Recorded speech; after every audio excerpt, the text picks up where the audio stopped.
ในยุคเกษตรยูไนเต็ดขึ้นจันเขาเรียนยูฟ่าแชมเปี้ยนลีกเป็นปอกอ่อนตั้งสุดในรอบ20 ปีปังแข่งมานั่งอังกฤษพรีเมียร์ลีกปี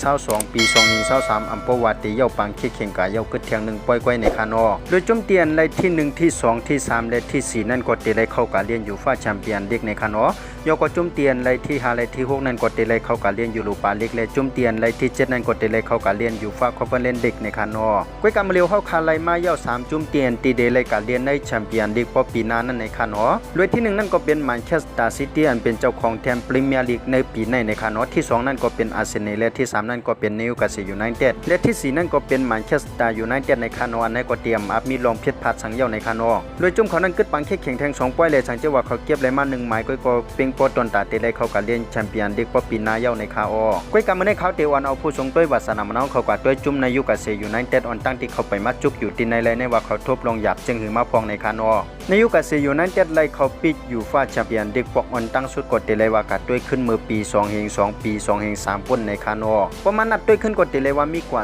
20 ปีเยาในคานอจะมือปันอารันชาเลือเป็นผู้เรียนเยาก็เป็นผู้เรียนกึกปืนในพรีเมียร์ลีกอันสร้างโกเลยนำเลยสิเปิ้นในต่อมาในปีในถูกลิงฮาลานอันเป็นแถวหน้าแมนซิตี้นั้นเฮ็ดให้ลงกว่านั้นในคาอในปีนั้นก็จุ่มเขาเลยถูกยิบเอากอยู่จอมในอุกจูเร็วกันตั้งบาร์เซโลนาอิงตามิลานได้ตั้งลิบากูซินในเสเฮ็ดให้จุ่มเขานั้นเป้เปิ้น2ป่อยเยาก็เต้ากันตั้งเปิ้น1ป่อยเลยชุมถึงเป็น3ป่อยตกอยู่เป็นที่3เลยอำเป้งปอปุ่นตาเด็กขึ้นจัน16จุ่มเลยกำเนิดส่วนนั้นก็จุ่มเขาก็เลยตกรอบกว่าในคาอว่าสินั้นจุ่มเขาก็เลยห่างหายลองออกมันกูจิกูลองอันมีในตรงวงการบักนังในมาอยู่อัมเอมังปก็ตกจันพรีเมียร์ลีกสิการเล่นในแชมเปี้ยนชิพปุ่นก็มีเบิ่งนึงก็ย้อนเปว่าเจ้าของจุ่มเหมือนจังหนังไม่เอ็กซ์ดีในอำต้นสนเจอปุ่นตาเตซื้อผู้เล่นหน้าใหม่เข้ามาและปุ่นตาเตสร้างจุ่มให้แข็งแข็งขึ้นถึงตีเฮ็ดให้ผู้ปันแห้งเจออยู่ในเมืองในยุคเกษตรนั้นออกมาในกลางใจสัมพอเตรียมวางเลนออกวางลิบลำไม่เอสเลียนเป็นเจ้าของจุ่มในยุคเกษตรในคาเลนอเขาใครปันต่างก็เข้ามาเทคโอเวอร์ว่าสินั้นต่อมาอำเภอในปี2020ปี2021นั่นก็เขาก็เลยปืนข่าวขายจุ่มในยุคเกษตรผู้ที่เข้ามาซื้อเอาจุ่มในยุคเกษตรนั่นก็เป็นใจที่มีชื่อว่า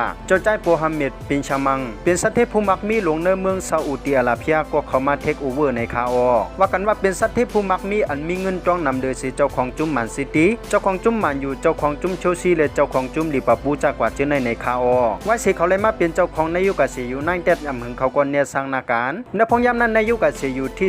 16-17ย่อก็เป็นพงยามอันผิดดินก็โตว่าสินั้นเขาก็เลยห้องเอาหัวหน้าผู้จัดการจุ่มปนหมอกอันมีชื่อว่าเอ็นตี้เฮาในเสียขึ้นมาเป็นหัวหน้าจุ่มในยุคเกษตรยูไนเต็ด10 ปีนั้นก็เป้าในยุคเกษตรยูไนเต็ดรอดตกจันการในคาอต่อมาในปี2022ปี2023นั้นก็จุ่มเขาก็เลยลงกัดซื้อขายผู้เรียนหมักหนังในนั้นก็มีเลยมาเจ้ากูเหมือนจังหนังเน็ตปกยอก็กีรันทิปเปียอเล็กซานเดอร์อีซักยอก็จนวิวหลอกเขาจากกว่าเจอในคาอด้วยการตัวชื่อเสียงผู้เรียนอ่ำใจสุปาสตาร์แลที่รักกูก็เลยถูกด้วยคำกับเป็ดก้อยในคานอก้อยกับมือใจที่มีชื่อว่าอินดี้เฮาเลยมาวางเทคนิคคงสั่งลายเรียนอันคือเข้มปันในยุคเกษตรจุ่มในก็เลยว่าเป็นจุ่มเตียนนากูขึ้นมาเสียต่อสู้เลยจุ่มใหญ่ในพรีเมียร์ลีกอำว่าเดียวปีแมนเชสเตอร์ยูไนเต็ดกับ2-0ยอก็เอาปีเชลซีกับ1-0เอาปีตัวตินามอสบาโกขาดกับ6-1เสียยอก็อ่ำซุ่มบันแมนเชสเตอร์ซิตี้เลยอ่ำซุ่มบันอาร์เซนอลจากกว่าเจอในคานอแถมจุ่มเขานั้นไปเลยเข้าถึงขั้นตอนไฟในหิมกันก็สู้อิงกลันคาราเปาครับเป็นปอกออนตั้งสุดในรอบ47 ปีแทงลูกกว่าในคาอเดเลยว่าลียุกยองอินดี้เฮาเลยตั้งลูกจุ่มตั้งเสียงในคานอตีอันเป้าในยุคเกษตรยูไนเต็ดเขาอยู่ฟ้าแชมเปี้ยนลีกเป็นปอกออนตั้งสุดในรอบ